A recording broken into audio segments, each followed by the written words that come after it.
আপনার মানে love letter সেটা আমরা পেয়েছি, কিন্তু আমরা আপনাকে বহিষ্কার করি নাই। ষড়যন্ত্র করে আমাদেরকে বাদ দেওয়া হয়েছে, আমাদের অনেক সহকর্মীকে দল থেকে বাদ দেওয়া হয়েছে। এটা একটি গোষ্ঠীর, একটি শক্তিশালী গোষ্ঠীর ষড়যন্ত্র এবং এই নির্মম নিষ্ঠুর আঘাত জিএম কাদের এসএসএফের ভাই হিসাবে কীভাবে করলেন, আমি যখন ভাবি আমার ঘুম ভেঙে যায়।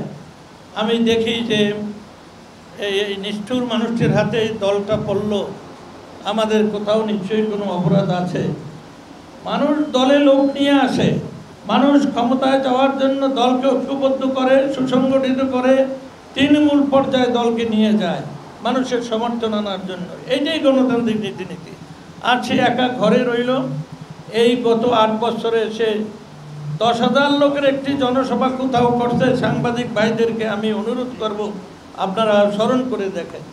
তাকে ভাই হিসেবে, তাকে পার্টির চেয়ারম্যান হিসেবে অনেক শ্রদ্ধা করে আসছি, কিন্তু আমার হৃদয়ে অনেক বড় ব্যথা। কারণ এই দলের লক্ষ লক্ষ নেতা কর্মীদেরকে নিয়ে এই 64টা জেলায় আমি বারবার গিয়েছি দলকে সংগঠিত করার জন্য। তিনি কি 10টি জেলায় কখনো গিয়েছেন? আমি 4 বছর পূর্বে তাকে পটুখালি নিয়ে গিয়েছিলাম, তখন হাজার হাজার লোক ছুটে আসছে, ভক্ত মানুষগুলো। আমার মনে একটা আশা এসেছে, যে বিশ্বাস এসেছে, আস্থা এসেছে যে দল আগামী দিনে ক্ষমতায় যাবে। কিন্তু তিনি সেটা আমি বললাম, আমরা সকলেই বললাম, প্রত্যেক জেলায় প্রত্যেক বিভাগে বড় বড় সমাবেশ করি আসেন। আমি বরিশালে বললাম যে আমি অর্গানাইজ করতে চাই, তার ইশারায়, তার লোক দ্বারা আমি এত নেকেট কথা বলতে চাই না, তারা মিটিংটাকে ভেঙে দিল।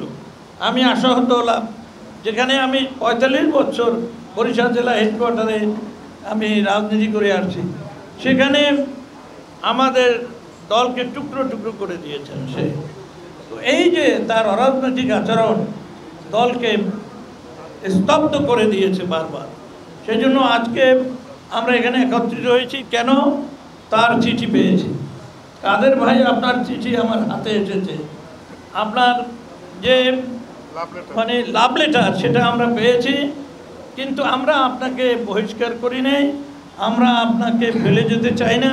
আমরা দলকে শক্তিশালী করব, আবার বৃহত্তর ঐক্য করে আপনাকে আমরা আবারও বলবো, আসেন, আপনাকে আমরা সম্মান দেব। কিন্তু দল ভাঙবে, দল ছোট হবে, এই রাজনীতি আমরা করব না। আমরা চিঠি পেয়েছি, কিন্তু এটা কোনো সুস্থ রাজনীতিবিদ এই ধরনের কাজ করতে পারে না। আমাদের ঘামে, আমাদের পরিশ্রমে, আমাদের টাকায়, আমাদের সারা দেশে মানুষের কাছে যাওয়ায়, আমাদের আবেদনে মানুষ সাড়া দিয়েছে। আর আপনি আজকে আমাদেরকে দল থেকে অব্যাহতি দিলেন। সারা দেশের মানুষ আর জবাব প্রাথমিক সদস্য পর্যন্ত আপনি রাখেন নাই। আপনি কোন সন থেকে রাজনীতি করেছেন আমার জিজ্ঞাসা। এটা কি রাজনৈতিক আচরণ? আপনি যদি একজন সেনাবাহিনীর সদস্য হইতেন, তাও আমি মনে করি যে ঈশ্বর সাহেব সেনাপ্রধান ছিলেন, তিনিও এই কাজটি করতেন না। তিনি আমাকে মহাসচিব কিছুদিনের বাদ দিয়েছিলেন, তারপর প্রেসিডেন্টের সদস্য রাখছেন, স্পেশাল অ্যাসিস্ট্যান্ট রাখছেন, আবার মহাসচিব করছেন, আবার আমাকে বলেছেন অনেকের সামনে যে তুমি এই দায়িত্ব নাও চেয়ারম্যান।